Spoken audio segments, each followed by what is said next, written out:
Opera SM here with another Magic the Gathering Puzzle Quest video. Today I'm really excited to talk about a Battle of the Four Tribes Note 3.3 build that I've been brainstorming for a long time, and we've had some really good conversations and breakthroughs in the From the Ashes Slack discussing this.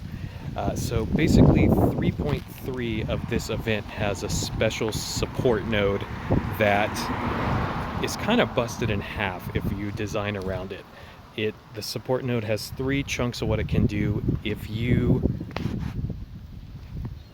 draw a card, each card in your hand gains 1 mana. Whenever a creature enters the board, you draw a card, and then whenever you cast a spell, your first creature gets +1/+1.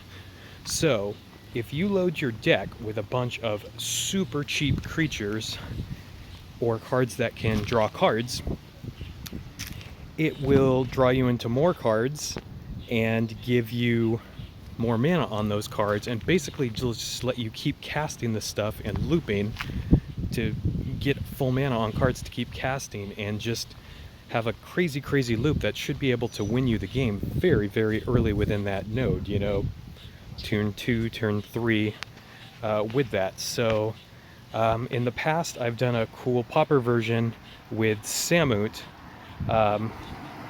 using all-star constructed cards like Caustic Caterpillar and Bonded Construct. No, I mean just those stupid little teeny 3-drop creatures that don't do a lot, but in this sort of build are exactly the sort of thing you want.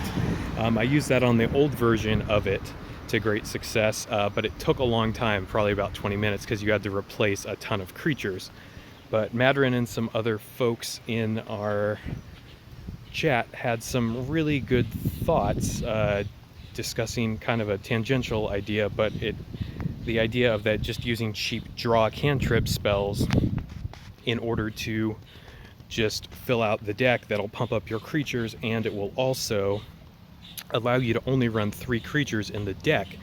That way you do not have to keep replacing creatures and lose a bunch of time, and most of these draw spells will just auto cast. So let's take a look at the build. I've rambled on long enough, but you need to cast 6 or more merfolk, so we've included 1 merfolk. Windfolk Rider, there's another one, Sworn something, that's also a 4-drop blue spell, so again we just want to keep them as low to the curve as possible.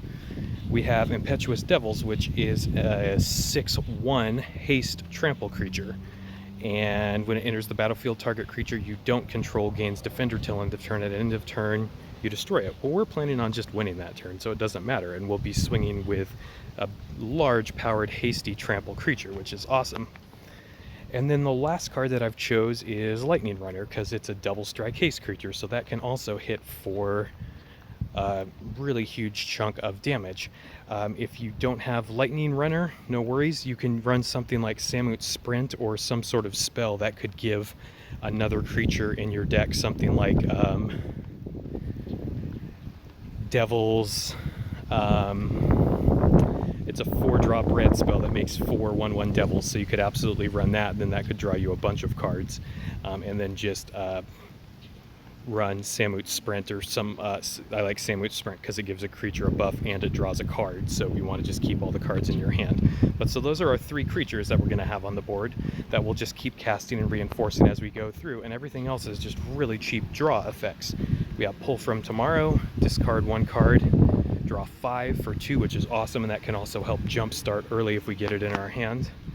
Artificer's Epiphany, another 2-drop cantrip.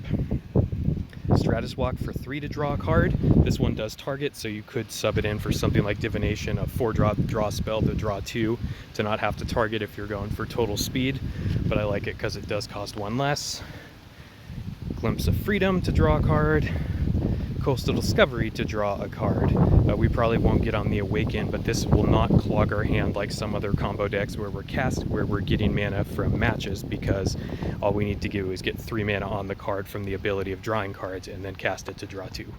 Catalog I like a lot because you discard a card then draw 2 cards, so it allows you to actually get 2 mana onto your cards.